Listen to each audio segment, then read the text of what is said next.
Good evening, everyone, and welcome to the 2025 SEC predictions from yours truly, Jackson Johnson, and my partner in crime, Austin Williams from Sports Talk with Austin, as we go over our take on what the SEC will be looking like in this simulcast live stream for the 2025 SEC and the 2025 college football season.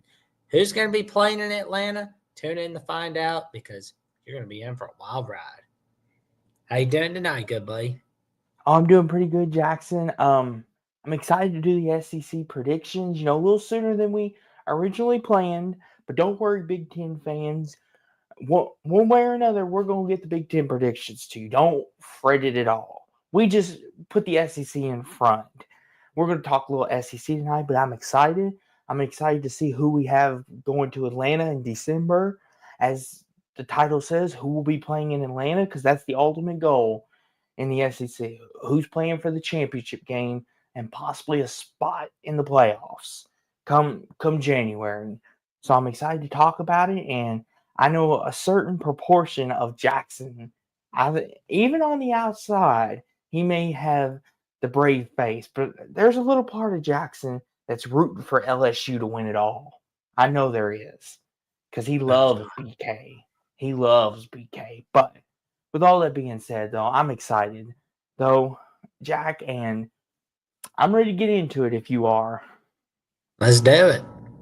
Okay, so the 2026 SEC predictions, and we're going to start off with me once again. Again, at number one, I have the LSU Tigers going 10-2 and 6-2 in conference. Like I said in the ACC prediction live stream, if you all paid attention and watch, I had LSU winning at Clemson. At number two, I have Texas at 9-3, going 6-2 in conference. I have them losing to Ohio State. I have Bama at 3 at 9-3, 5-3. I think Bama. I think they win the tiebreaker over Georgia.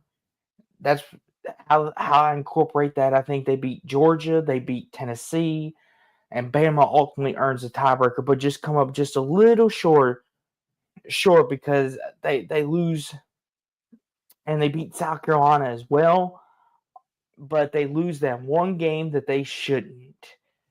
Oh, you Should got Ole Miss, Missouri at 5-4. Do you mean to put one of them at 5-3 or at 4-4? Or do you mean to have both of them at 4-4? Well, Jackson, because there's eight conference games, right? Mhm. Okay, hold on. There we go. 4-4. Here we go. We'll fix it. There we go. There we go. Oh, you got them losing Tulane in non-con, or do you have them losing to Washington State in non-con? Washington State.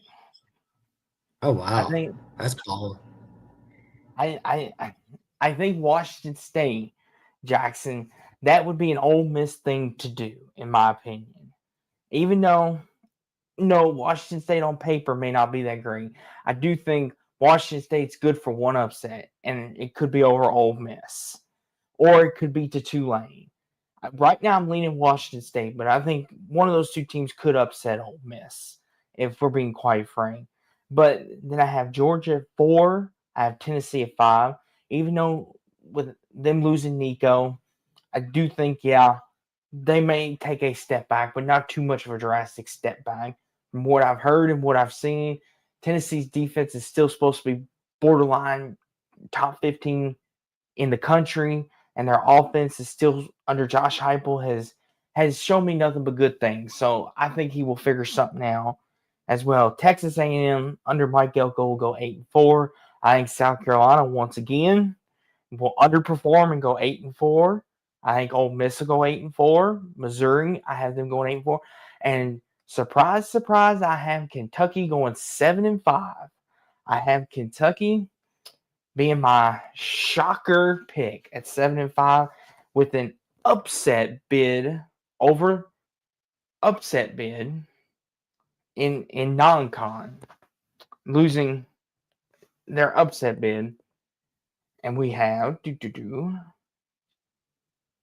oh, cool. Anywho, I got distracted. My bad. I've got Florida at 11. I know that's a big step down as well. I got Vandy at 6-6, Oklahoma at 6-6, Arkansas 5-7. I have Auburn at 5-7, which Jackson's gonna like that, and I have Mississippi State finishing dead last. Poor Bulldogs. I'm so sorry, but Gator and B Bean says Gators will go 4-8. DJ Lagway is hurt again. His body is made of glass. I wouldn't say they go 4-8, Bean. I know you may be down on your Gators, but they're still gonna win 7 games in my opinion. And in my Well, they'll win more than that. I have them winning 7, Jackson. I think there's a couple games there Florida could lose, and they've got a tougher stretch this year. Matter of fact, I've got them losing to Kentucky because that's just the Florida thing to do. But in my SEC championship game, I've got Texas over LSU, and Texas takes the SEC crown in their second year in this conference. And Jackson, I know there's part of you that is dying to rip on that. So here in a minute, I'm going to let you have it because I know. Well, actually, I just have a question about everything else, actually. Oh, so you don't mind the LSU pick? Okay, that's your SEC title prediction. I don't care, man. I mean, but that's my SEC championship game. Texas over LSU. No, we do illegal in Alabama, B-Bean. I'll get to why I've got him at number 2 later on. I promise you that. Yes. It was going to be Alabama, but I tell you why, it's not Bama in there. So these are Jackson's predictions. He has Texas at number 1. He has Florida at number 2. He has Georgia at 3. Bama at 4. As you can see, he's got a cluster. Well, Austin, I don't have Texas at 11-1. I've got them at 10-2, but 7-1 in non-con. Okay, hold on. Let me put that down. Here we go. There we go. There we go. We fixed it. There we go. So as we can see, now we fixed it. We're fixing things on the fly, folks. That's what we do here. We just be patient with us. But Jackson, let me redo this again. Number 1, Jackson has Texas at 10-2. He's got 4 teams at 10-2, but with Texas only losing the 1 conference game, thus gives them the number 1 seed. And then he's got a bunch of 6-2s down there with Florida, Georgia, Bama, which he will get into how he sorted that out. Well, they're all going to the playoffs, so that's a plus. Yes. Number 5, he's got Tennessee at 9-3. So me and Jackson both agree on Tennessee. We both agree on the Big Orange, so to speak. He's got Oklahoma taking an 8-4 jump. I'm not that high on him. Number 7, he's got LSU at 8-4. Disrespectful, Jack. I'm going to have words with you in a minute. But Jackson, how dare you disrespect the great BK? But I'm disgusted with you, Jack. I can't even speak to you right now. Anywho, at number 8, Texas A&M at 8-4.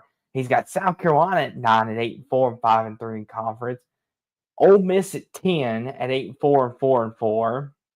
Arkansas at 11 at 6-6. Missouri taking a bit of a step back, according to Jack as well. And Auburn going to make a bowl game. Good for you, Auburn. Vandy's going to make a bowl game at 14. And Kentucky and Mississippi State down there being the bottom feeders of the SEC. Poor cats and dogs. And in his title game, he's got Texas over Florida. So here's why. Hold on, Jack, real fast. Just a refresher for anybody coming in. I've got Texas over LSU. Jack has got Texas over Florida. And Jack's going to explain how he came to that because you may see this cluster muck here. Jack, take it away, good buddy. Well, I've got Florida losing to LSU and Ole Miss during the regular season. And I love that. And I've got Georgia losing to Florida and Texas, which kind of cost Georgia's spot the ACC title game. And I've got Alabama losing to South Carolina and Georgia. But this is where the tiebreaker comes in. It's the wins, the strength of wins, head to head amongst the tied teams. And there's going to be like a random draw, of course. So it's like I'm looking at the rules for 3 or more team tie, head to head among all tied teams. If one team has a better record against all other tied teams, that team is ranked highest. Record versus common opponents. If records are still tied, teams' records against common opponents are compared.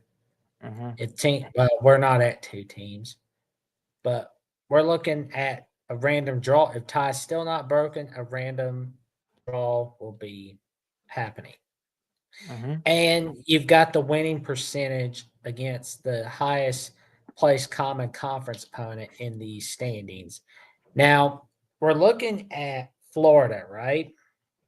Who did they beat in the regular season, in my view?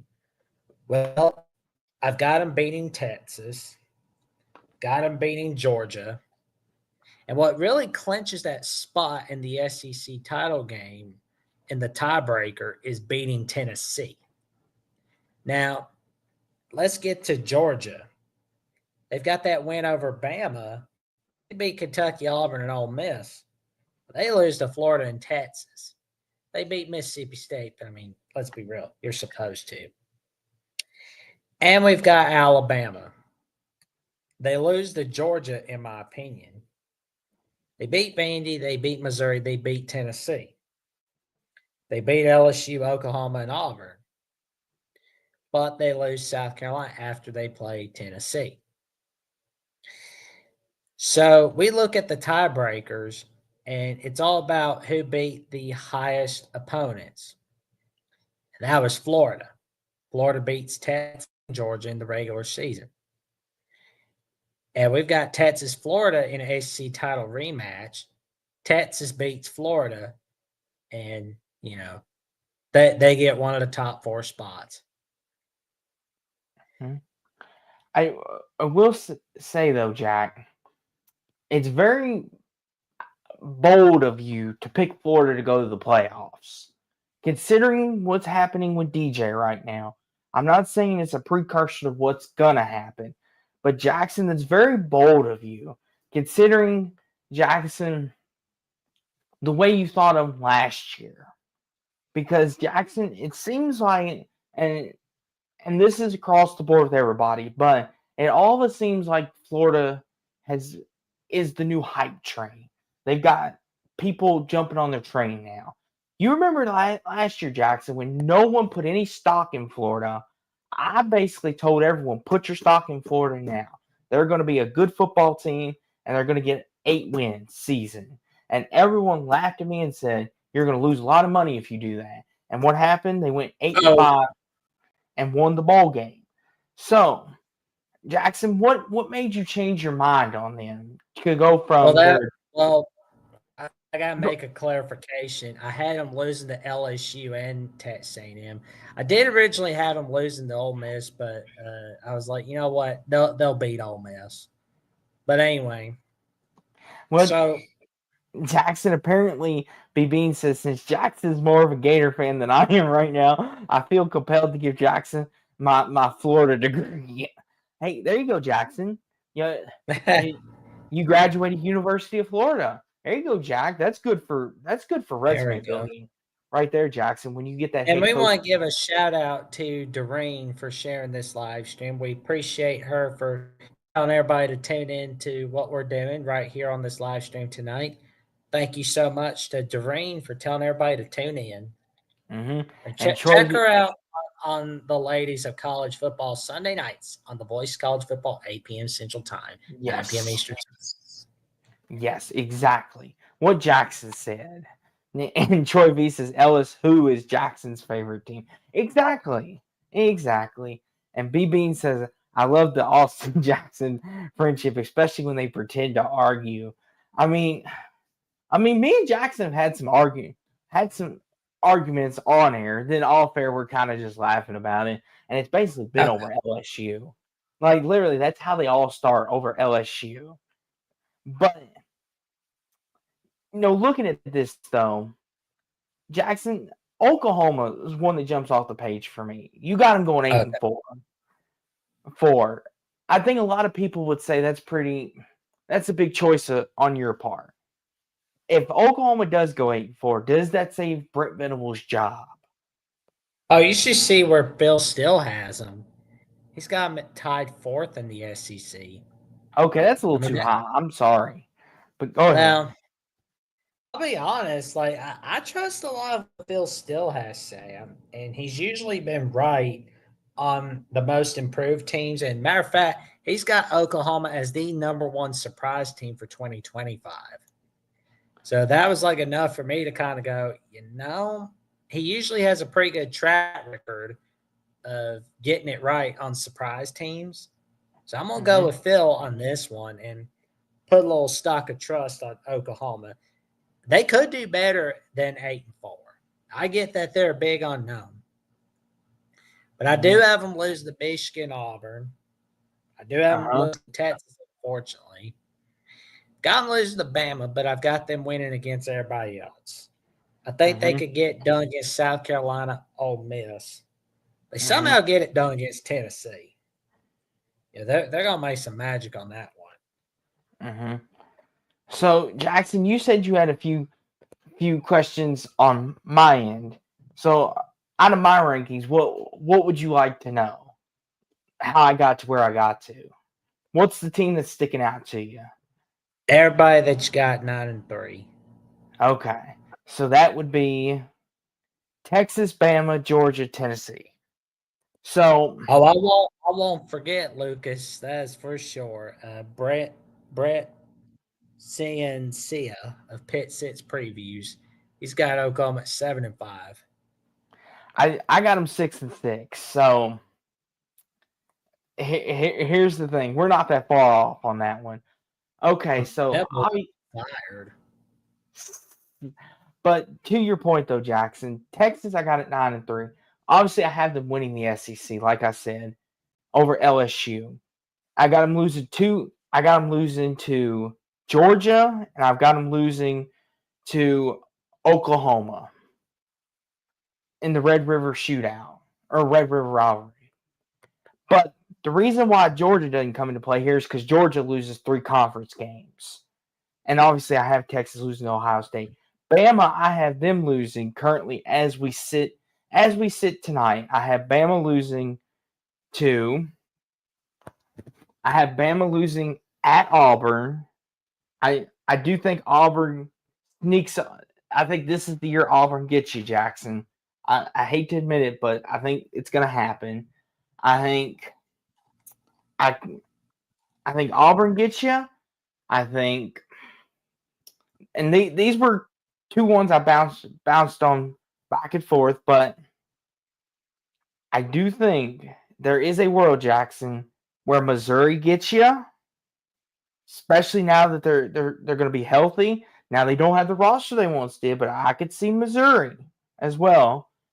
And then the other game, Jackson, is I've kind of flipped on it, but I do see y'all losing another one of them games. Haven't quite figured out what that third one is, but I know Bama's going to lose 3 in there somewhere. Bean says Missouri. Here's the thing. This isn't the Bama. Here, when I'm thinking, here's the thing. I understand people see Alabama and think and think Missouri, and they think, oh, this is yada yada yada. But here's the thing. This is not your mama's Alabama anymore. This isn't the almighty let's fear Bama anymore. Bama showed that last year. They're very vulnerable at times. This is no longer let's be scared of Bama.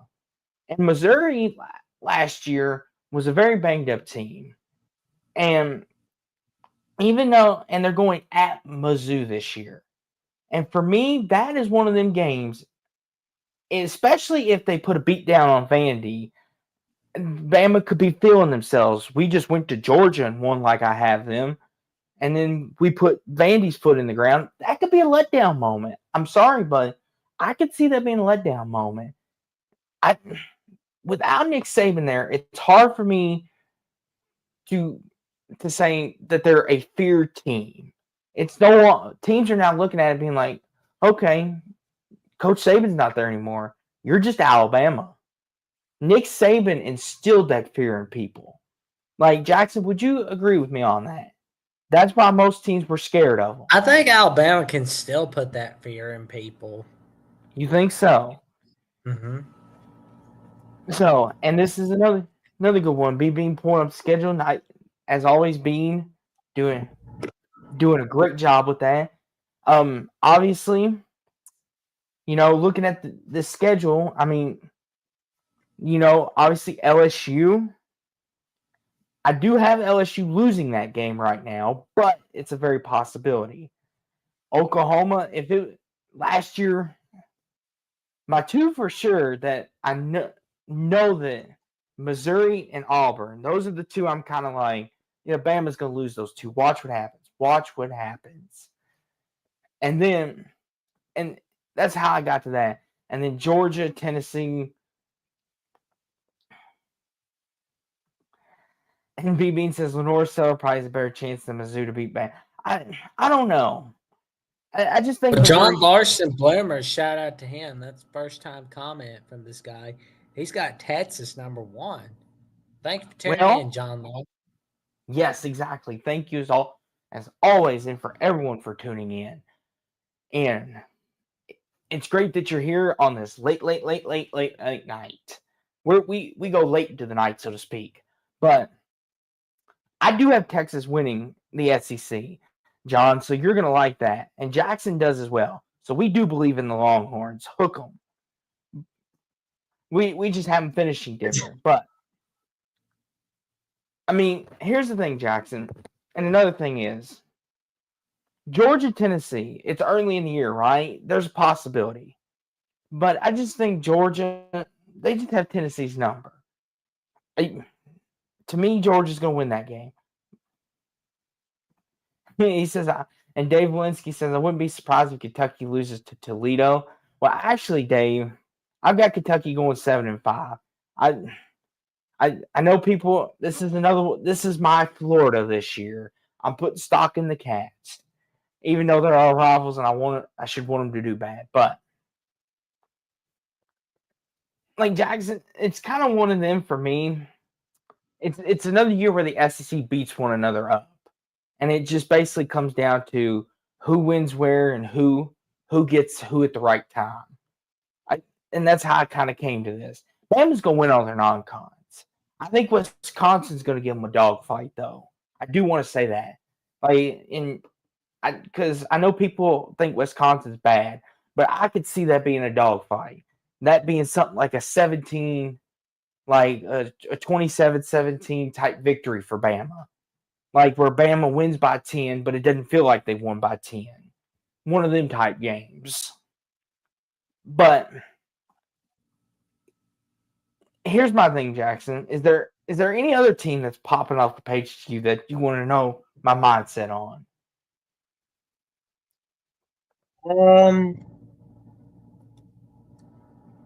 I take it that you got Sam Pittman fired after 2025 or forced to retire for where you got Arkansas going.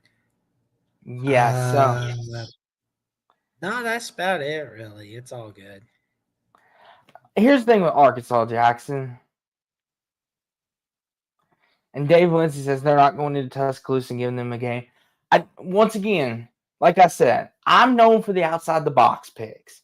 When you watch me and Jackson, anybody that's known us long enough, Jackson's more of your inside the box. I go with the outside the box kind of picks. And sometimes they backfire on me and sometimes they don't. And that might be one that it does. But I just feel like, especially with Bama playing at Florida State week 1, I feel like if they dominate that game like everyone thinks they should, and Dog DC Auburn at 2-6 is savage, but probably accurate. Yeah, I got them 2-6 in conference. I don't have much hope for them other than them to upset Bama. Because Auburn's due for one. They've been very unlucky these last couple years. Like they're due for one against Bama. and Dog in DC says, "Where's the glasses guy?" He's currently in bed. He's sleeping. He's taking a siesta. He's taking a night off. Me and Jackson are handling this. Ain't that right, Jackson? This one at least. But you'll see Exactly. the glasses guy Jeffrey and myself on the Alabama call-in show tomorrow night. Exactly. But yeah, Jackson, Arkansas, Jackson. I just don't like where they're going. Like the offensive line issues have been creeping up on them in spring practice. I've heard some bad things about that. How they're not protecting Taylor Green, and in the running back situation is kind of iffy. I just don't like where it's going in Fayetteville. I just, and they got to play Notre Dame too out of conference. I don't think that's a real. This isn't one of them. This isn't one of them years for Sam Pittman, and this could be the year he gets fired. But I will say this though, Jackson. One thing that sparked my interest over here on your end, and I'm kind of curious. So, explain to me here, Jackson. LSU. I'm gonna go here with you because it's my routine thing. You have LSU and Oklahoma both at 8-4. Please explain to me your thinking, good buddy, because LSU by a lot of people, including myself, are predicted to win the SEC. Well, or be in the SEC title game, or predicted to win it is a better way to say it, or possibly could win the whole thing.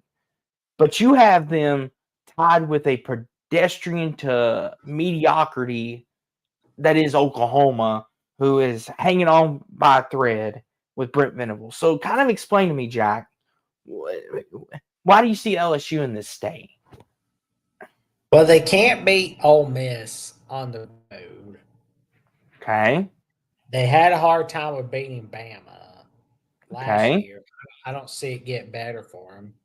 Okay. I honestly think Oklahoma can get them on rivalry week. That's what I think happens in conference play, but I don't think they're going to get. I don't think they're getting Clemson. And here's the thing, Jack. But do you really think that they're going to be tied with Oklahoma? These are your picks, and I respect your opinion. But I'm just sitting here thinking, like when I see that, I understand Oklahoma's a rich tradition of a school, and they have a great program. But these last couple years, I just can't see a world where Oklahoma and LSU are in the same conversation. I just don't see it on paper right now. And I mean that with all due respect to you, Jackson. That's why I'm trying to dig in that brain of yours. Like you, so you think Oklahoma can beat LSU? This season, yeah, because it's So at Norman, Oklahoma. I understand that, but you're really high on John Mateer, aren't you, Jackson? I like where Ben Arbuckle's going to have that offense rolling. And Dog in DC says LSU's success is all predicated on their defense, and that seems to be the wild card. That's the thing too. When I looked at LSU, that's what scares me. I think their offense is fine. Their offense is always. It's the defense. Defense. And Dave Winston says, "Why do you think that LSU is so good?" I would pick Texas A&M before I'd pick LSU. Here's the thing, Dave, and the reason why I think LSU is so good is because they've got a top 10 head coach in Brian Kelly. They've got a top 10 offense and a top 5 quarterback, potentially Nussmeier. They've got one of the best running games in football.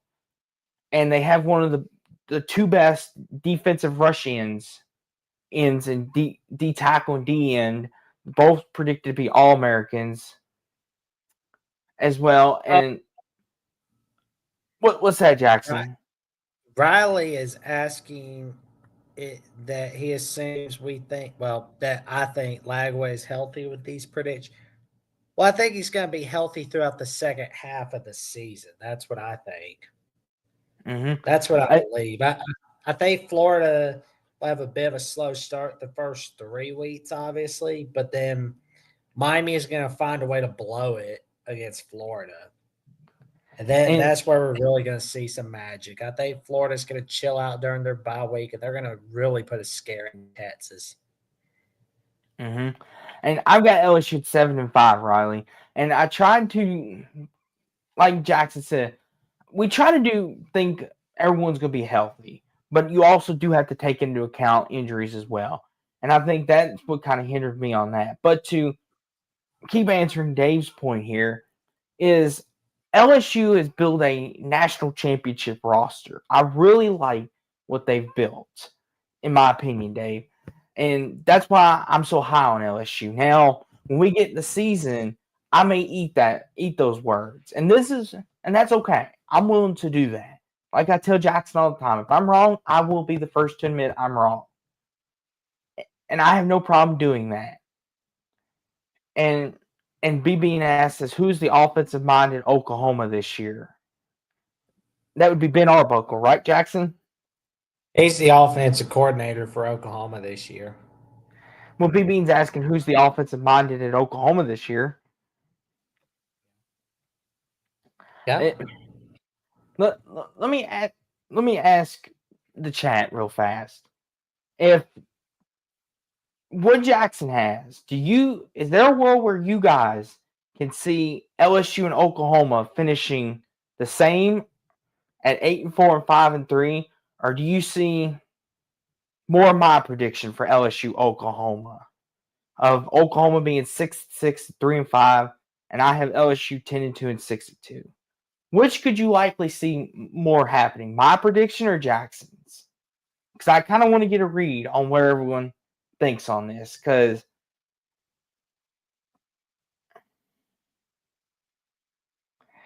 oh no, Durian, why do you always got to start trouble? He says I find it funny that Austin was saying Kentucky was going 8-4, and then when the rubber meets the road, he picks them going 7-5. Well, I came back down to earth just a hair. I mean, just a hair. I mean, I still have y'all going bowling, but kind of looking at the schedule, I'm like, okay, maybe a little too much. A little too much. But I still have y'all making a bowl and being a decent SEC team. And Babine says 6-6 is more believable to me. And John Larson says Oklahoma loses. He says, I don't trust Jim Kelly. He always finds a way to choke in the big games. Just ask any Notre Dame fan. I think he meant Brian Kelly. I was very saying. And Riley asked, do you think the Irish beat A&M in Arkansas? Well, funny enough, Jackson, that's actually, well, I won't spoil it, but Jackson, I'll let you take this question first.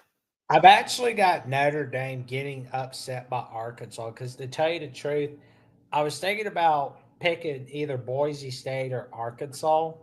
I was like, you know what? I'll go with Arkansas for this one. Because, like, Notre Dame so far under Marcus Freeman, they've won the big games. They've lost that one game they shouldn't have. Case in point, Northern Illinois last season. 2022, they lost to Marshall. They lost to Stanford. I feel like Arkansas is that one game they shouldn't lose this year. Case in point. I have Notre Dame winning both. I do think, though, A&M could pose a legit threat to Notre Dame. But the game was at A&M last year. That was their best chance, in my opinion. So this year being in South Bend, I think Notre Dame takes it. It's another one of them grind it out. I think it'll be like 21-17 type game. And Notre Dame wins at home because that's how Notre Dame likes to win a lot of times. I think if A&M was going to win last year, would have been it. And Riley says, but I think that they win both. I agree. I'm with you. I think they win both as well. And B Bean says, interesting point, Jackson. That game is at Arkansas. And Dave Walensky says Boise State could beat Notre Dame. That was my upset, Dave. That was my upset. I said Boise's going to upset Notre Dame. And I got killed for that. I'm not the only I'm not the only one for that, Jackson. Me and Dave, see, we think alike. See, Jack, we're on the same wavelength. You got the Louisville, Minnesota guy. You got the connection here, even though the Louisville and Minnesota never play one another. We got the Miniville connection going here. But I will say though, that's a good point though, Dave. So looking at our predictions here, Jackson, Texas over LSU, and you've got Texas over Florida.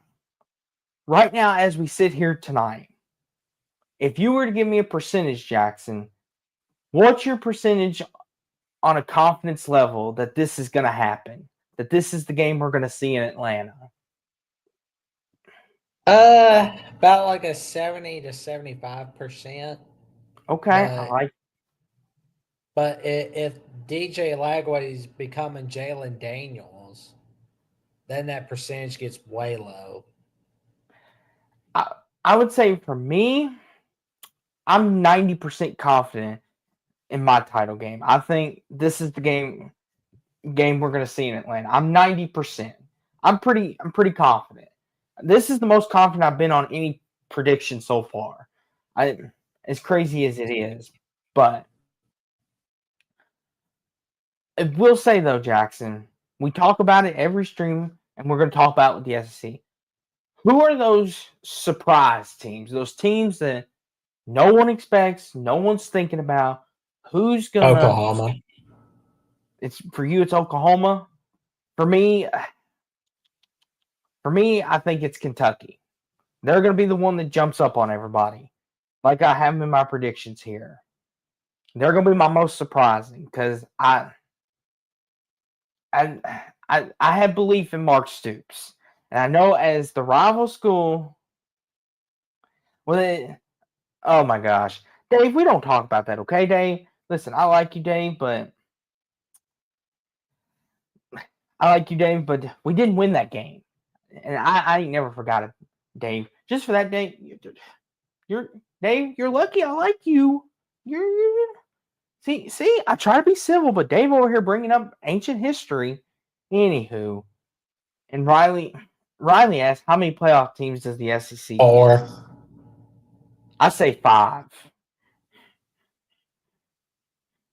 I got 5 for me. Jackson's got 9 and 3 teams right now. I mean, I say 5 because here's the thing, Jackson. Now that we're going to straight seeding, there's a good chance they get 5. As much as I don't like saying that, and if Darrell's still here, he might back me up on that. We almost had 5 last year, and depending on who beats who, Jackson, I could see a combination of this right here. These 5 right here, not A&M. These 5 right here that I have could be the 5 in the playoffs. You've just got the 4. Now, Jackson, you don't think Tennessee's a playoff team, correct? I don't think so. Okay. They can't win in Gainesville or Tuscaloosa. And until they can, they're a playoff team. So if they win in Gainesville or Tuscaloosa, does that change your mind any? If they can win in both of those places, then it's good for them. If they can win in one of them, that means Josh Heupel's really going. Okay. And B Bean says Anthony Richards was hurt a lot. I see Lagway like him. Oh. See, here's the thing, Bean. The thing about Anthony Richardson is when the dude was healthy, he was a baller. But then the problem is, too, also, I'm hyping him up, and then I'm going to bring him back down. Dude couldn't hit a broadside of the barn a lot of times either. Like, literally. I was watching the Kentucky game a couple years ago, and he threw a pick 6 to a Kentucky player 20 yards downfield. There was no Florida player in sight, and he throws it right to him. Pick 6. Cats go up, I think, by 14, and Florida, just after that let the air out of that building because they were in the swamp that night. and just let the air out of the building. And I'm just like, where are you throwing that to? Are you just trying to chuck it up and say someone's down here? And it was just one Kentucky defender. It was almost like a punt that got returned for 6 points. You couldn't hit a broadside of the barn if he tried. But then the Utah game, and it's like, that's the Anthony Richardson that could have won the Heisman. That's what frustrates me. And Bean, maybe you could shed some light on this. What is it with Florida and picking these quarterbacks that either can't hit the broadside of the barn, don't have a good injury history, or just downright is inconsistent? Like, talk to me here, Bean. I mean, I know obviously Jackson thinks a lot of Florida, but like, what is this? Why can't Florida ever pick them another Tim Tebow or another? Well, Oh wow, Flagway's been a really good thing going. B Bean says Anthony Richardson have money on that Kentucky game. You know what?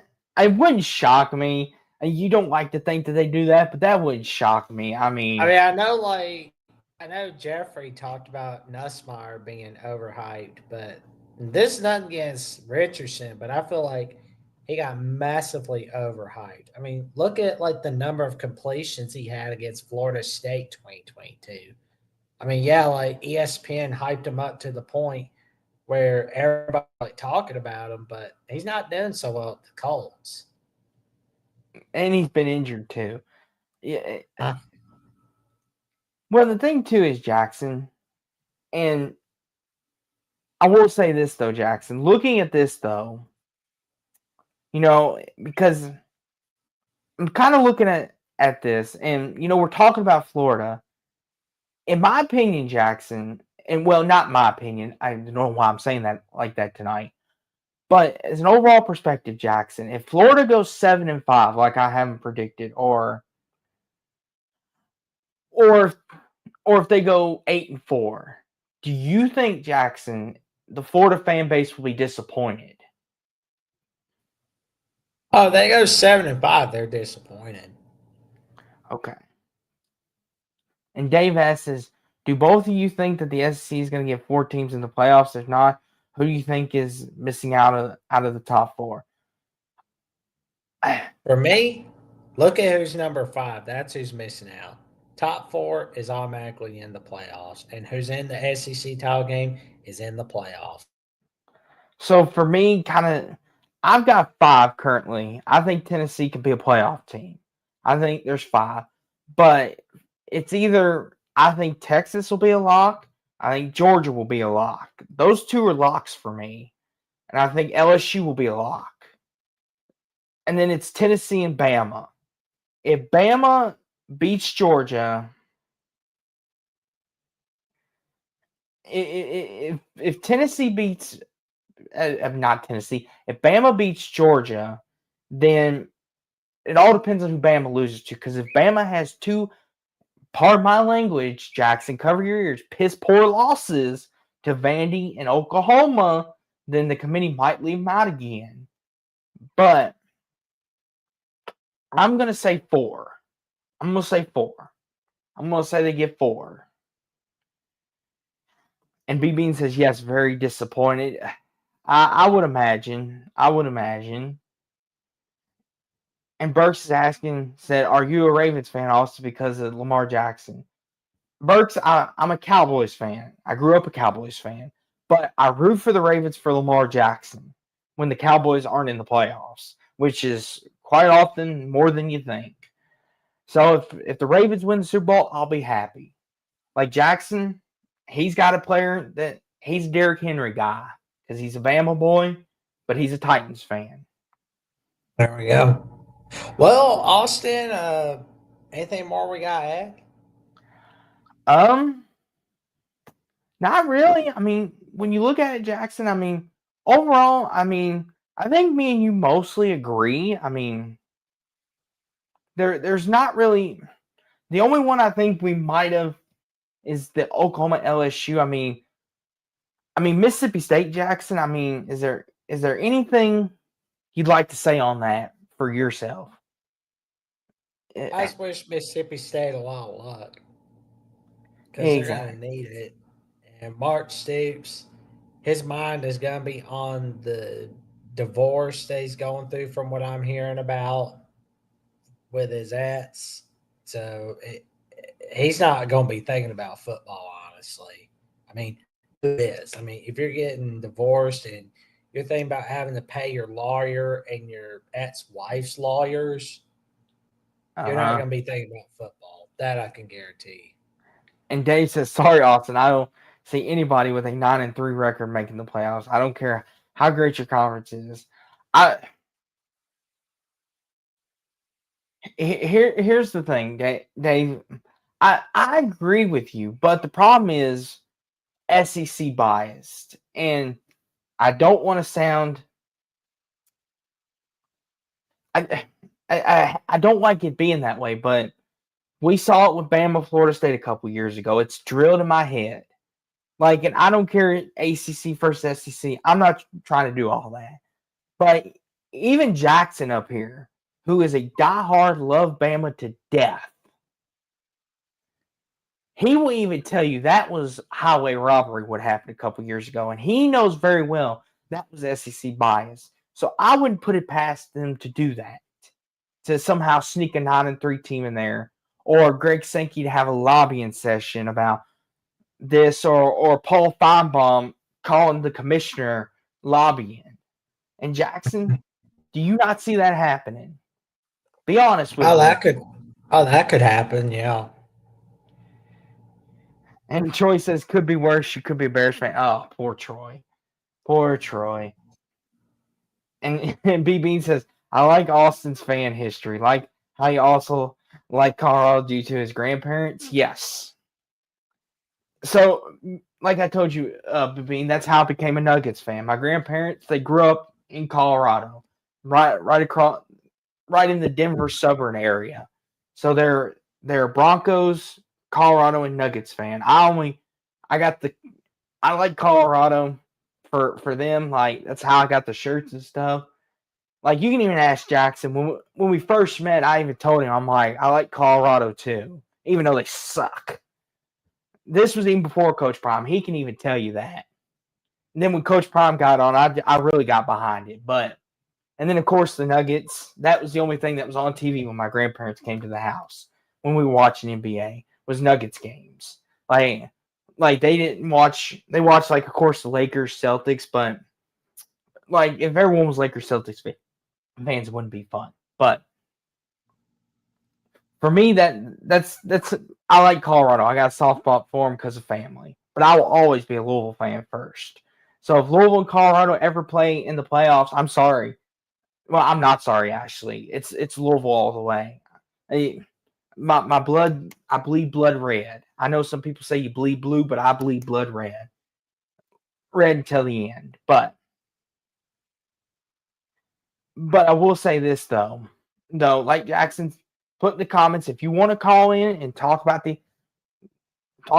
SC predictions with us, you can as well. Make sure to keep it to 5 to 10 minutes as well, and keep it within reason. Don't bring any religion or politics into it, and challenge the predictions, but don't attack nobody. We don't like those kind of people. So if you're gonna attack somebody, stay your butt in the chat, okay? Or me and Jackson will boot you out like we're Sergeant Slaughter or Hacksaw Jim Duggan with the bat. Or better yet, Jackson will get his belt out and whip you with it. Like Jackson hasn't whipped anybody. I ain't that mean. I'm mean, but I'm not that mean. And neither Bama nor USC Junior got in last year at 9-3. That is true, but you also got to think of who they lost to as well. Like I said with Bama with the Vandy, Oklahoma. As my parents used to say, and I'm sure Jackson heard this a lot too, 2 wrongs don't make a right. Bama had 2 piss poor losses. Pardon my language. I normally don't do that. And the one Georgia loss, everyone was trying to predicate saying that made up for it. And the committee's like, no, Bama, you were bad. And you need to be punished. And even Jackson even was okay with it. Okay with it, though. But I will say this, though, Jackson. Looking at this, though, talking about the playoffs, Jackson, while we wait for people to call in if they would like, Jackson, I noticed looking at yours here, kind of interesting. You've got Missouri, Arkansas, Auburn, Vandy all kind of cluttered at 6-6. Talk about that. Take me through your Well, mind. let's see, because I've got Arkansas getting some wins that they shouldn't get, Uh-huh. like Notre Dame, for example, in non-conference play. But I've got Missouri still beating Auburn. They'll win all their non-con games. They'll beat Mississippi State. And I look at the conference games for Arkansas. I feel like they're finally going to beat Missouri this year. Mm-hmm. They're going to beat Mississippi State. I think they can snag a win over Auburn. Auburn, I believe, will beat Kentucky and Oklahoma in conference play, but I feel like they can do a lot better than 6-6. Okay. And Vandy, they're going to get a win against Auburn and they're going to win against Missouri. I think they can win all their non-con games, but something tells me they're going to do a lot better than that for some reason. I mean, Jackson, here's the thing. I don't know if you saw it or not, but did you see where Diego Pavia said that he wants to bring a national championship to Vanderbilt? Did you see that? That's never going to happen. Yeah, I'm not joking, you guys. I'm not trying to get anybody riled up, but if I can find it, I will pull it up. But he does believe in his teammates, so that's good. I mean, what, you want a quarterback to go, just another day? Listen, I like the guy's moxie. I like it. But here's the thing. For him to say 7-5 wasn't good enough, we're gonna win the national championship. We need to win the national championship. I'm gonna bring it to Vandy. And then it's just like it's just like, listen, Diego, I like you. I like your moxie, but come on. You know darn good and well you ain't bringing no national title to Vanderbilt. Like, and no, that's not going to happen. That's like saying, and I'm sorry, Troy, if you're still here, but that's like saying you're going to bring a Super Bowl back to the Bears. Like, it's going to be another 20, 30 years for that happens. Like I'm just more of like, listen, I admire the moxie and confidence, but like, slowly roll, calm down. Try getting an 8-4 season first, and then we'll talk. Yeah. Well, Bart, we saw you were calling in, so come on back when you get a chance. And everybody wants to call in, come on in. Come on in. The water's fine. And if nobody wants to call in, that's fine too. That's fine too. No hard feelings. Me and Jackson will just ramble for about 5 more minutes here, if nobody else. But Jackson, what other topics should we touch on tonight that maybe we've missed that people would like to hear? For the world of the SEC? Oh, I got to pull up this comment. Diego might be on crack though. What do you think, Jack? Do you think that's a possibility? Well, at least he's not Shannon Sharps. I mean, at least Diego Pavia can keep his hands to himself. Oh Lord! But we do have a caller, Jackson. He's a great friend of the show. We love hearing this man's insight, and he's What? Come on. Hold on. He's one of the. Apparently, it said blocked. It was like, good grief. One Thank of the you very. for letting me know, Berts. I did not see that. How you doing tonight, Dave? Worse. I'm homesick. I'm sorry to hear that, Dave. I mean, hopefully you get home soon. Well, I'm already home. I'm sick. Oh, okay, sick. Okay, see me not thinking, but let me ask you, Dave, since I got you here. You were talking about the 9-3. Talk me through that, Dave. Do you think what was your mindset You think it's going to be impossible for that to happen, or I kind of want to I hear your don't. take on it. I don't think it's impossible for it to happen. It's just that with 12 teams in the Big Ten, I feel is going to be a lot better than the SEC, Hmm. and like now the other like Big 12 and the ACC is going to have a couple teams that are going to be 10-2. Hey, look, if Bama didn't make it last year, I don't think anyone's going to make it unless it's a really poor year for like everybody. Like if you have a lot of 10-2 teams and a lot of Mhm. 9-3 teams. I understand that, and I get your point. And I'm like you, Dave. I'm tired, sick and tired of the SEC. This SEC that I'm with you.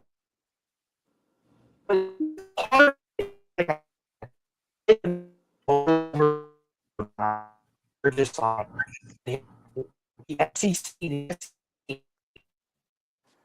it's that and the other. We sit. You're breaking up, Austin. Is it me or is it you?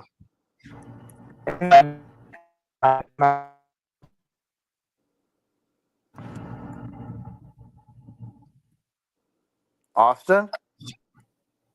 Yeah, what is going on, Austin? Uh-oh.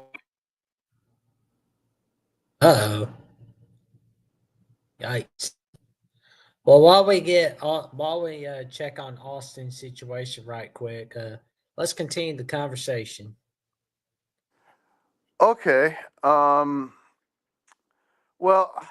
I really looked at you guys' predictions, and there's a lot of like I agree with you guys. The SEC is going to have games where they're just going to beat up on each other, and I really feel that um, because of that, you're going to have a couple teams just miss the playoffs.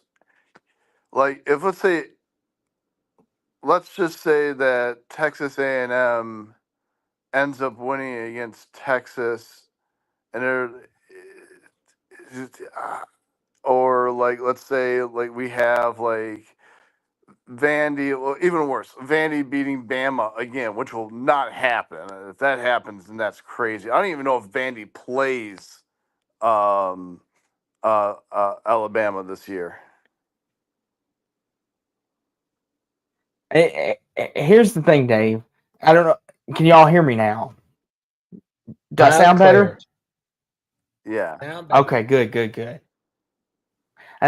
It's raining here, so that might have been part of it. But here's the thing, Dave. If Alabama loses to Vanderbilt again, that they just need to look in the mirror and go soul searching. Because if you lose to Vandy twice in Tuscaloosa, you want to talk about embarrassment. That's embarrassment. I don't care what anybody tells you. That would be like Ohio State losing to who's a good team comparison now? Who's the Vandy of the Big Ten, Dave? Oh, Northwestern by Would it be far. It's always been yeah, Northwestern. that would be like Ohio State losing to Northwestern back-to-back years. That would just be embarrassing and utter shame if that would happen. But to your point, though, I don't think it's going to happen. And if it does, Jackson, I feel sorry for you because that would just be an utter embarrassment. Yeah, where did Jackson go? Because he's off on my phone. Uh-oh. I'm here. All right. I just can't see you. You're all black right now. I was Steven just says, don't responding start in the chat. on my Buckeyes. Listen, Steven, I mean that with all due respect because Ohio State is feared and respected. It's like Bama is. I wasn't taking any shots. I was just trying to elaborate on Dave's point of what he meant. Go ahead, though, Dave. Yeah. I look at it right now, and I'm just like, you guys have like a lot of like 9-3, 8-4 teams, and I'm like how much of how tight is everybody right now in your opinion in the SEC? Can anybody beat anybody in the SEC this year? There's not really any like other than like Mississippi State, because I think Mississippi State is awful. See, here's the thing with that, and Jackson. Here's the thing: we saw it last year, but I know, like Kentucky, a lot of people are down on Kentucky.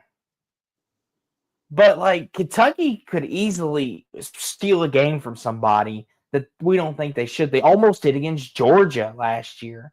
So to your point, Dave, I would say yeah, it could happen. I could see somebody winning a game they shouldn't. I could see, and this is just honestly, I could see LSU as much as they're hyped on. They could lose a game that they shouldn't as well. Like Easily. Brian Kelly is it's one of notorious them. for losing like big games. I mean, Texas, like they're not as unbeatable as people think they are. I could see someone upsetting Texas. I don't think it's going to happen, but I could see it if they catch them at the right time. A&M could, but I don't know if they're going to win in Austin, Texas. Yeah, that for me, if A&M was going to beat them, it would have been last year. And to this point here, same schedule as last year, switch home and away, which that makes a big difference. People don't realize this, and Dave, you could speak to this, and so could Jackson. Sometimes that makes a huge, huge difference because if you catch an opponent, you would rather have your toughest games at home and then instead of or if you get the buys at the right time. People don't realize if you have a late season buy, that's a blessing a lot of times. Like it could work in your favor because let's just say Jackson, when is Bama's bye? Their first one. Is it before Well, we got Georgia it or in after? we got it before Georgia, week 4, and we've got it after South Okay. Carolina. Now, here's a So, question for go ahead, Oh, Dave. we got an LSU man tonight from Johnson. Yes. Yes. See, Jackson, he knows what's up. Like, see, Jackson, finally I've got someone to support me against your LSU bias. I'm sorry, Dave. Bad manners. Go ahead. gosh, I was thinking about what was it? God, I lost my train of thought. I'm sorry. Just lost. I God, I was thinking. What was I thinking of? Oh, I was going to ask Jackson. This is when do you think the SEC is going to have a 9-game conference schedule? That part I don't know because like if the SEC's not having it now, I don't think it's gonna be before the end of this decade. But it's like I'm kind of not too crazy about the 9 game schedules and everybody in all college football because then that means not everybody's gonna be able to play the really good non-con games. Just means they're being slowly faded away. Yeah, but I mean, as a Big Ten fan, every time I look at like Bama's schedule and I see near the end of the year, it's the "What's the matter, you" school before you guys play Auburn. You guys always put that 1 AA school in your non-conference, and it's like, do you guys really have to do this? You guys could easily do 9. Can you hear me, Jackson? Loud and clear. All right. I mean, that's the way I see it as. I would think the SEC is very capable of doing 9. They're big enough to do 9. They should be doing 9. I know a lot of teams are trying to do sort of an Indiana thing too, which I also don't agree with. I like to have everybody at least play one, uh, Power Four team in their non-conference schedule before they go into the conference. I, and here's an interesting point too, Dave. And Steven says I have the Dogs winning the SEC, which that's to a lot of people that's not too far of an out there pick. He says teams feared DeBoer but feared Saban. Alabama will be searching for a coach by season ends. Now, what do you think about that, Jackson and Dave? And Dave, you can also get in on this too, because to a certain extent, Minnesota has had this for years now, where everyone 1 minute they're like, let's roll the boat, and the next minute they're like, get out. We don't want you. You suck. You lost to Iowa. Go. What do you guys think? Saban's different than PJ right now. The expectations at Minnesota are different than the expectations at Alabama. I think Saban was such a great coach for Bama. And for him just to like say, hey, I'm out. And it's mostly because he got sick and tired of the new rules and the NIL stuff. If you don't want to, if you can't keep your kids, your future, then well, you can't be totally mad, because the Nick Saban always gets like high recruits, high everything. It's way different than like what PJ has to get through. I mean, I have to argue with like, North Dakota State fans, and some of them think that they're already like coming into Minnesota and getting the good high school recruits here. Like they're getting a couple kids, but they're not getting like a whole bunch. And I would have to say like the best one that's doing like in-state recruiting around our area lately is Iowa State. Iowa State has done very well with their program. And if they can, keep on doing what they're doing, I wouldn't be surprised if Iowa State makes the playoffs maybe next year. But then again, I also think that the Big 12 is a toss-up. It's an absolute toss-up.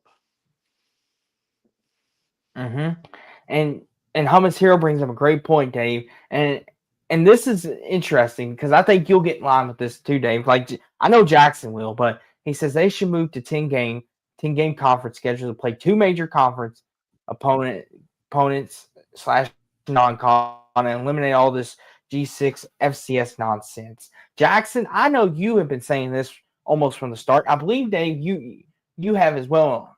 If I'm correct, right? You would be in line for this. Get rid of that nonsense. In some ways, yes, I kind of do.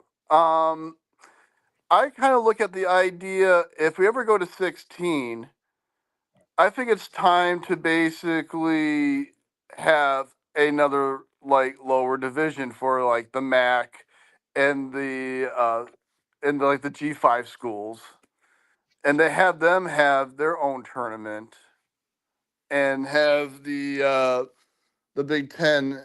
I'm sorry, like the Power Four schools have their own tournament. I can easily see like you could have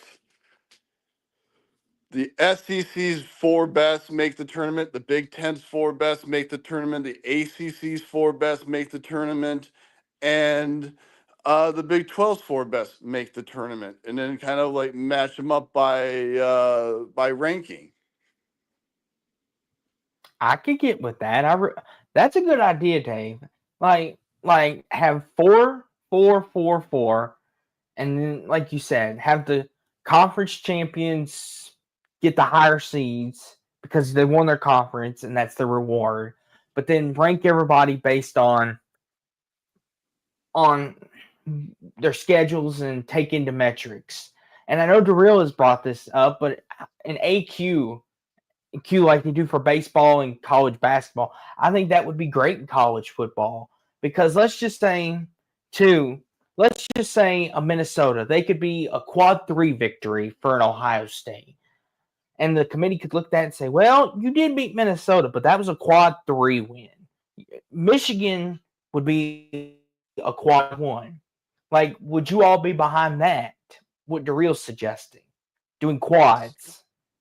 Yes, in some ways, yes. We have like 4 teams. Like I said, I rather like and then, yeah, to see how high the rankings are. Yes, you know, like I said, it makes it to have 4 teams battle it out. Now I do believe that where the college football is going, and you're not going to see all the same 4 teams all the time.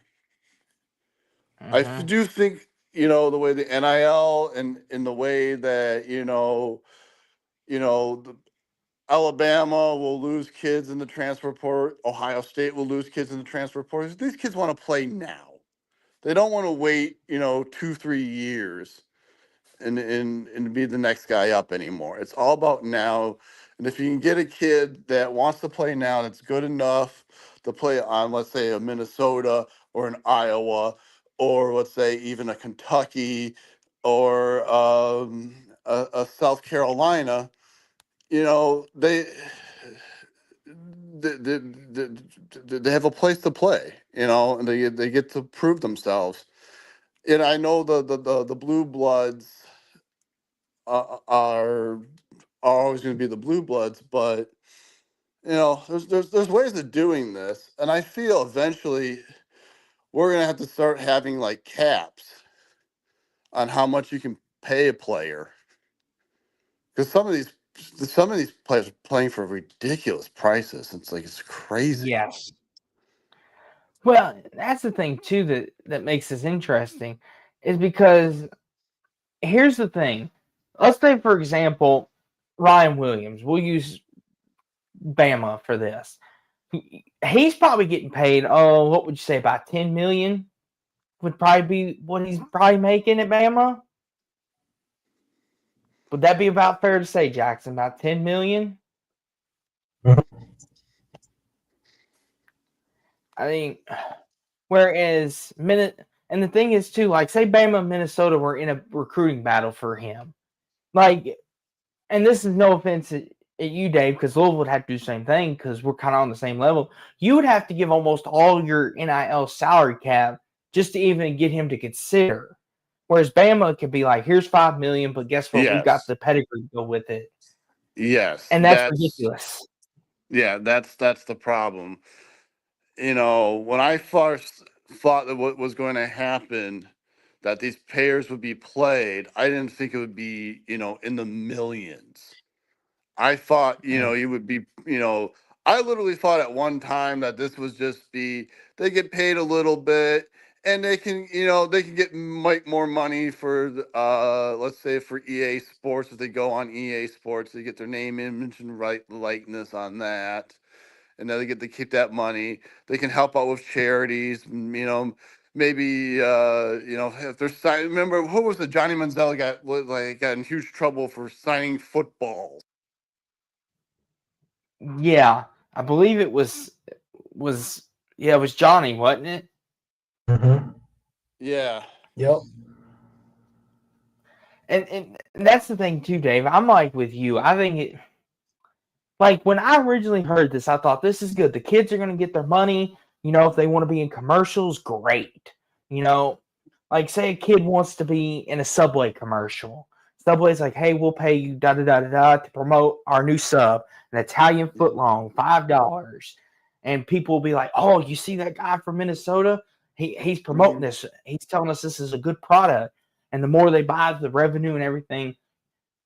But I'm like you. This is getting to the point, Dave, where we're getting to the NFL and NBA level type money, where players are getting it's crazy. 10, 20, 30 million just to be on a magazine cover. And it's just like, listen, I'm all for you getting your money, but that's a little too much. Like, you're still kids. You're a young adult. Yeah, exactly. What I can't. What's the running back from Minnesota? What's his name? The God, I can't think of his name right now. Oh, he's The Vikings or your Gophers? Gophers. Oh, I know who you're talking about, Dave. Oh, It's, oh, it's something with a T. I can't think of it right now. Why can I not think of it? Well, anyways, running back. the running back from Minnesota, Darius Mhm. Darius Taylor. Yeah, Taylor. Darius Okay. Taylor. Darius Taylor is driving a Ferrari. Yeah, that's ridiculous. That is. Like, I mean, here's the thing, David. And it's like, is that all it takes is to get someone to come to your program? Be like, just buy them a fancy car to whip around? Hey, it almost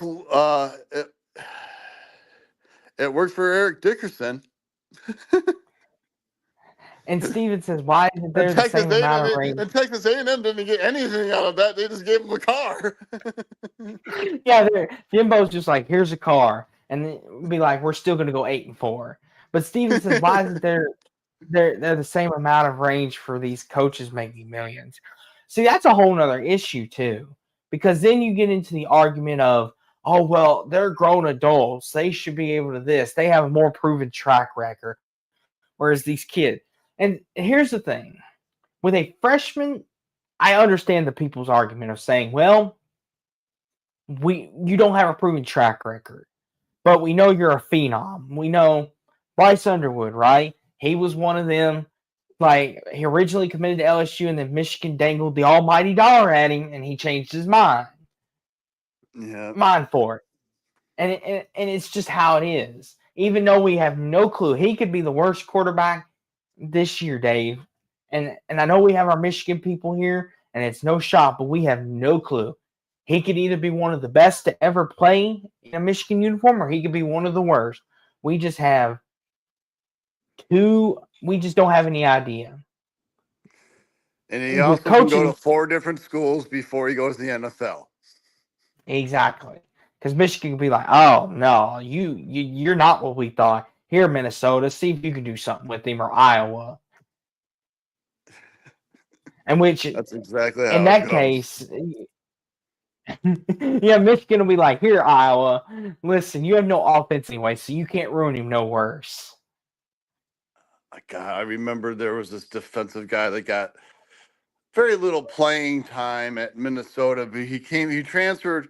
He got very little playing time at North Carolina, transferred to Minnesota, complained, got very little playing time somewhere else, complained, went to Division I AA, got his playing time, graduated, didn't even get in the NFL. I mean, maybe sometimes you have to realize maybe you're not as good as you think you are. Well, it's just like, and I don't like doing this, but Will Levis, right? All we heard from him is he's the next generational quarterback. He's going to be number 1 overall. He's this, he's that. And it was just like, then he gets taken later on. And then as of right now, he is not having a very good pro career, Dave. And it's just like, and I don't wish these on anybody. I hope everyone has a wonderful career, because they are people too. But it's just like, if you're going to be cocky and confident, you need to back it up. That's my thing. Like, if PJ Fleck was to come out right now and say Minnesota's going 10-2, we've got a 10-2 roster, and they go 6-6, we're all going to look at him and be like, okay, why weren't you all 10-2 this year? Like, kind of like to that point. It's just like, sometimes money goes to people's heads, Dave. I think that's what starts it all, is they get paid the dollar and think, okay, I've got all this money. Guess what? My team's going to win this many games. And it's just like, not going to happen. Like you said, Dave, A&M's a perfect example of that. Jimbo had the number 1 recruiting class and still went 8-4. Well, we'll see how he builds up that. He's still Jimbo. He's still was that last year, year before? I Last believe year, that last year he got the number one recruiting class, and they still went 8-4. Well, they how many of those kids stayed at A&M after that season? Yeah. not many. I think that they had one of the biggest roster overhauls in recent memory because I remember it was a big talking point on a lot of the college football shows. See, The that's the problem. Those kids want to play right now. They don't want to wait their turn, or they don't want to put the much effort to beat the top guy. uh-huh. Well, the thing too is, Dave, it's just so hard to keep kids. And the thing about it is Dave, is the thing about it is you can have a national championship roster and come this close to winning the whole thing, and your roster could be flipped on its head like that. And it's just like, and you can convince them all you want, be like, we were this close, we were this close. If we add one more piece, and the players will be like, I want money. I don't care about that. And it's just like, excuse me, you. I'm not going to speak for you or Jackson or the chat, but I would rather have a national championship than make that kind of money, because you win a national championship, you're forever immortalized in history. Like, you will be remembered by everyone. The fame and fortune will come with that. Like, that's where my mindset goes, but that's not how these kids think, and it's kind of sad, Dave, to be honest with you, because I remember the days players used to kill themselves, would break a foot or something and still want to trot out there because they want that ultimate prize. Now it's just, I want $10 million, I want 15 million. That's all I care about. I remember when seniors used to play bowl games. Yes, that. Like, I remember that too, Dave. I remember when the New Year's Six used to mean something before everyone started opting out. Like, I remember when Florida played Louisville, that was one of the most talked about non-national title games, and everybody played in that game, except if you were hurt, obviously. And it's just like, I remember, Dave, one year when Minnesota and I believe it was, who was it you all played? Everybody was on that field. This was 2018, I think it was. 2019 when we played Auburn, a very good Auburn team. Yeah, 19. The 19 was it? It was Yeah, the it was 19. Yeah. Outback Bowl 2019 or 2020 the slash 2019. That which that was a very good game too, Dave. I actually sat and watched that whole thing. But there was a time when everybody would play, and it was just like, and you mentioned Saban earlier. You remember the Sugar Bowl against Kansas State when Will Anderson and Bryce Young and all of his starters played that game. And Nick Saban was that type of guy, and we'll never have another one of them. But he was that type of coach. If you're not hurt, your butt's going out on that field. I don't care if you're number one pick or not. Your butt's going out on that field. Yeah. And they did. He instilled that Now, I don't his blame it. players. No, I don't blame a kid nowadays if it's like not a power bowl game anymore. Mm-hmm. I just find it weird when you get these kids that they get closer, like they play in the Cotton Bowl or they're playing in the Fiesta Bowl and they don't want to play or the Rose Bowl and they don't want to play. I'm like, I would kill to play in these bowl games. Exactly. Like, Know. and that's the thing. Like, the history, that's like, for me to say I played on the same field that Reggie Bush played on, or that these great players stepped on, and it's just like, and you don't want to be a part of that history. Yeah. And that's just sad. I'm kind of with you, Dave. I'm like, you don't care to want to play in Jerry's world, even though everyone makes fun of Jerry. That's still Cowboy Stadium. You play on that field, that's a big accomplishment. Because Jerry's World is one of biggest stadiums in history, and you play in that, that's a big accomplishment. And it's just like, and I'm with you, Jerry's Dave. Like World, where the scoreboard will block your punt. yes, I remember that too. I'm just like, I get mad at that sometimes when they're punting and it hits, and I'm like, really? And you know it's a bad day when that happens. But to your point, though, Dave, You it's did just like everything now right, saying, except you hit the dang scoreboard that was overly huge. oh my gosh. Like I know a lot of college coaches were complaining about that. They were like, the scoreboard, it's too. And I'm like, tell your punter not to punt it so high. Like, I forget which college coach it was. It was in the Big 12 championship a couple years ago. They were fussing the ref. They're like, "You're going to allow that? You're going to allow that?" And the ref's like, "What do you want us to do about it?" Yeah, It's just one of them, though. It's a sad state of affairs, Dave. It used to mean something. Now it's if you don't make the playoffs, we ain't playing. It's just sad. yeah. It is, But but it's college football playoffs have changed everything. The money has changed everything, and I mean, like I said, at one time, people were excited even to play in like the Independence Bowl or the let's say, God, I'm trying really, to think. really low bowls that The there Outback was. Bowl. Outback Bowl was one. Outback and Citrus. And Um, Dukes.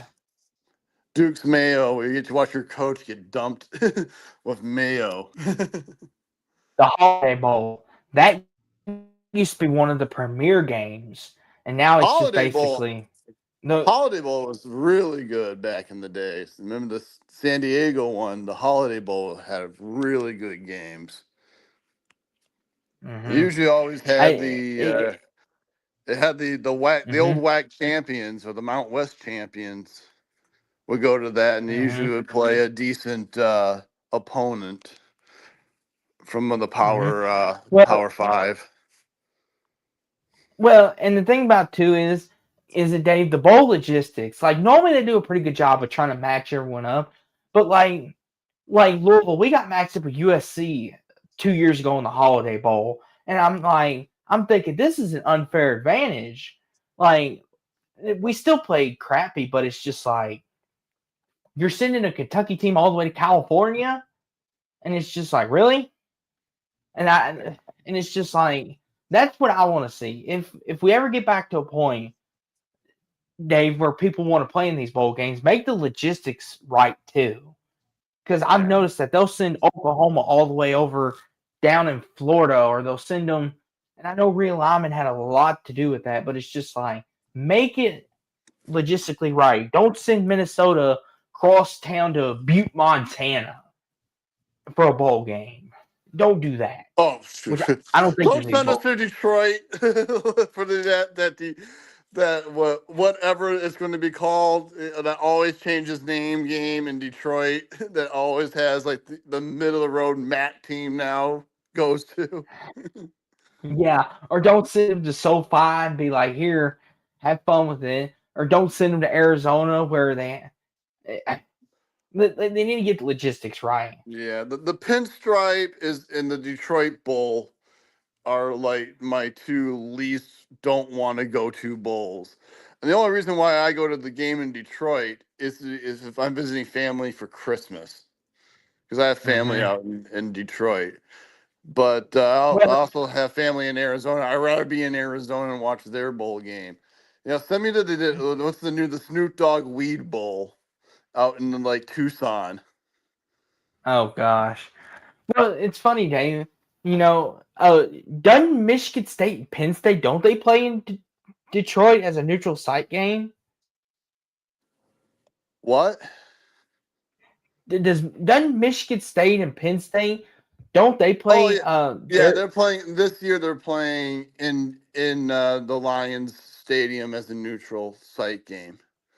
Well, Why technically, is that? it's not neutral. It's technically because they can get more fans to go to this game. Michigan State right now is not the Michigan State that we once knew. The last couple of years, Yeah. they're just still kind of trying to figure it out over there. I mean, they thought they had a great coach, and then he decided to sexually harass a sexually harassment teacher. What? Oh gosh. That's Mel Tucker for you. But I was watching that a couple years ago, Dave, and I was like, why is this at Ford Field? I'm like, I understand it's a great venue. You could pack fans in it, but that building was Penn State, blue and white. I barely saw any green. I was like, this is supposed to be a neutral site game, but it's basically a Penn State home game. Ford Field? No, it's a Michigan State home game. It's still going to be a Michigan State home game. It's just basically at Ford Field. It's kind of like Northwestern playing. Instead of playing in Evanston, they're playing at Wrigley, which Minnesota is going to be playing in this year. We're playing at Wrigley. Which, don't get me wrong, the Jayhawks. Wrigley's a great baseball stadium. I don't want to watch football there. Well, Arrowhead, they hosted Kansas last year while they were building their stadium. And a lot of people were like, "Why are they in Arrowhead?" Well, because they're building a new stadium, and it's just like talk about the bowls there, Dave. Like Yankee Stadium, Red Sox Stadium, Wrigley Field. Like Jackson will tell you if he was here, he loves those. He doesn't want those to go away. But I've also heard your opinion on it, and others say I don't want to watch football in those type games, like baseball. But yeah, I'd rather watch baseball games than football games at a baseball, purpose field. I'd rather go to Wrigley to watch the Cubs play than watch the Gophers beat up on Northwestern. And already there's going to be. I found out there's going to be at least from what I heard, there's more tickets sold right now from Minnesota fans than there is Northwestern fans, and it's always been like that. Northwestern always plays this game at Wrigley, and it's more visiting fans than there are Northwestern fans. But then again, there's always been more visiting fans at Northwestern. They're kind of like I said, they're like the Vanderbilt of the Big Ten. Yeah, and when Duke played Northwestern last year, there was a lot of Duke fans there. If you remember that, Dave, do you remember that game when Duke and Northwestern played on a Friday night? There was a lot of Duke blue there. There was, yeah, and of course the announcers were like, "This is a sold out crowd for Northwestern." I'm sitting here listening. I'm like, "No, it's not." It might be sold out, but it ain't all Northwestern. Well, there's some Duke there. Well, when freaking the big schools play Northwestern, if Northwestern is bad, it's 75-30. It's basically a home game for the visiting team, especially if they're Nebraska or Ohio State or Michigan, because you have a lot of those people, the whole hub of the Big Ten, and all the Chicago's the hub of the Big Ten basically. It was in the original Big Ten, and all the alumni, a lot of the least really upper class alumni that did very well for themselves and got CAO jobs are all over at in Chicago. Mm-hmm. And Hummond says as long as the fields is safe, I think the games in baseball stadiums are cool. I get why people like it. It's just it takes me out of it. I don't know if you feel the same way, Dave, but it kind of takes me out of it. Yankee Stadium was trash, absolute trash. No, seriously, wow. Yankee Stadium's field, the field wise, it was trash. It's cold and it was ripped up to shreds after they were done. There was kids hurting themselves. I watched that game when when Minnesota played Syracuse. about 2 Yeah, years ago, that was just a bad field. yeah. But Louisville played Cincinnati on it, I believe, 3 years ago in 22 now. That game was literally, there was one guy that was wide open, caught it, and he slipped as soon as he caught it. He didn't even get a chance to turn because the turf was Yeah. bad. Yeah, that's Like exactly. you couldn't get your footing. And the coaches, both sides even said, change your cleats, change your cleats. Like, Yeah, exactly. I didn't know this, but apparently players bring 3 or 4 different cleats depending on the weather. They've got ones for snow, rain, field conditions, and they were like, change them. And then the second half, it was kind of better, but they were still Exact same slipping, thing. and Exact same. it, Yeah. it was. It reminds me of when the Raiders played in the A's stadium. You remember that, Dave? The Raiders, I don't. You remember that when they were in Oakland, their last year in Oakland? You remember that? Oh yeah. Oh yeah. I don't follow the West Coast football teams all that much, but I remember when the Raiders played in Oakland. I don't know how bad the field positions were then, but they always had to try to cover up that baseball diamond, and they have just like this temporary turf for like the Uh-huh. infield, and kids will slip and fall on that temporary turf. Mm-hmm. It's hard to get your footing. And the funny thing about it is, too, Dave, especially like you look at a place like Lambeau or Soldier Field, like when it rains, I remember watching Northwestern. They played Soldier Field one year, neutral site game, and it rained and it flooded the field. It literally was like watching like kids like stomp around in mud. Oh yeah. Like it was like a 7-3 tight game when the fourth quarter started. I'm like, this is just ugly. Like, don't get me wrong, I was okay with it, but I heard a lot of people were very, very upset because they were like, they need to take care of these fields better. And that's Well, why we're going to all stadiums yeah, because of that. yeah. That's what that the Lambeau, not so much, but I would say I know Soldier Field had a lot of its problems way back in the day, especially like in the early years. Well, yeah, in the '80s, yeah, the early years of when they started switch from AstroTurf to grass, they had some big problems. Exactly. And it's just like, I understand it happens. You can't control Mother Nature, but you put a tarp up or something. If you think it's coming, be on the safe side. It, and to the point of the baseball thing, I I get why they do it because it makes money and people enjoy the acoustics of it. But if you're watching it on television, Dave, it's not as appealing as you think it is. It's more for No, the history, I think. no. Like most fans will be like, "That's cool. We're playing in Yankee Stadium, a team that's won 27 World Series. Like that's cool. We got to say we were there." But if you're not in Mhm. person watching it, it's different. Yeah, I haven't totally done the in-person thing. I like the Winter Classics for the NHL when they play at football fields and baseball fields, and they have to play it though. They have to play it in a cold environment. When they were playing it out in LA, okay, then it looked really weird. And what I will say to this is too real fast is Kansas State. I saw a thing where they're going to play in the Royals field in I think 2032, and I'm like, good luck with that. I Well, mean, they're playing kids are in going to be Dublin slipping and this stuff. year.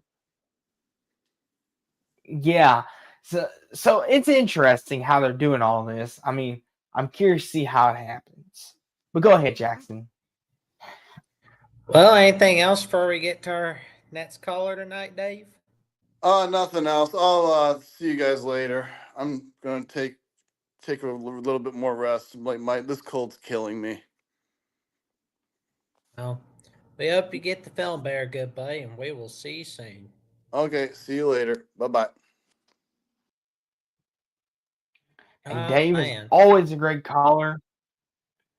Always a great caller. Always enjoyed Dave's conversations. And Jackson, we did have a caller in the queue, but they hopped out, which is okay. No hard feelings. But Jackson, but I think it's time we wrap it up, good buddy.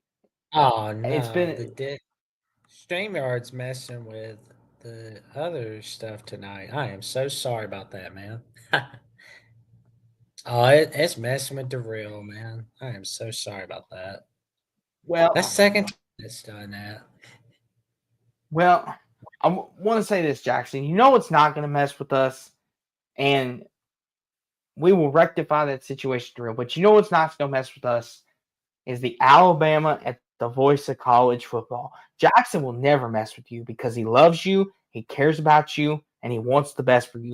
And what's best for you is before we get to Darrell, who's back in here, we'll finish this promo, is Jackson, tell the people what you've got going on and tell the people how you will not let them down. Take it away. Well, we're going to be live streaming a commit watch party at 11 a.m. or it could be later in the time if and the StreamYard was messing with Darrell again. So I have no idea what's happening. But anyway, just promote on. Anyway, so we've got the commitment watch party for Anthony Tate Jones as he's going to decide between the Alabama Crimson Tide and the Oregon Ducks and the Texas A&M Aggies. As we'll be going over where he's going to commit to, he'll be making that announcement on the Pat McAfee show. That's what we hear, but some people think it's Bama, some people think it's A&M. Could be somebody else. We don't know. But we will wait and see. But and we've got the call-in show, 9 p.m. Central Time, 10 p.m. Eastern Time with Jeffrey and myself as we take your calls all right here on Alabama at the Voice College Football. And, of course... And Jackson, yes, tell the great people what you got going on in your channel, good buddy, cooking up that jambalaya. I'm sorry. Well, I've got my next episode. I've got my next episode, the Jacksonian, with Jordan Bowman and Tiger Paul Craven, where we're going to be talking a lot about the 4th anniversary of Clemson Tigers Live, where we're going to be discussing also our take on the best moments of Clemson Tigers Live, and we'll be talking about what's going on with Clemson entering 2025 and much, much more. Let me tell you, that's going to be a fun ride. And, 322 subs away from that magic number. But before I get to 1,000 subs, I'll definitely need all the help I can get. So like, comment, subscribe, click on notification bell so you never miss another video or another episode on this channel whatsoever. And for more updates on what I've got going on Alabama at the Voice College Football or the Jacksonian, check me out on Jats VOCFB on /Twitter. And Instagram and Threads at Jackson Johnson 543-908. Yes. Now, Jackson. Oh, let's not forget too, Jackson, where the skies are blue too. Let's not forget that. Well, that's what my friend Mike Debate says. Check me out on Blue Sky Social, where skies are blue and skies are gray. Skies are overcast, but I'm just kind of like, it's another place for me to be, I guess.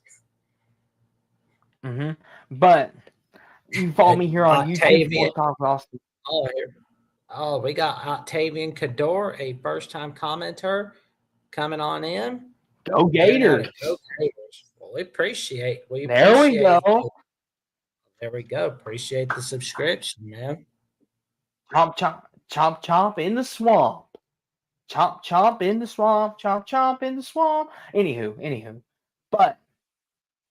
But you can follow me here on Sports Talk with Austin 2002, where I have great content with this young man next. Well, he's not young anymore. He's got 6 children and married.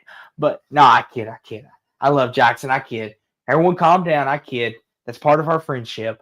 But in all seriousness, still got great content with Jackson. We'll have our Big Ten predictions coming up, our top 25 preseason reaction, call-in show, or whatever we decide to make it. And whatever else we think of. You never know.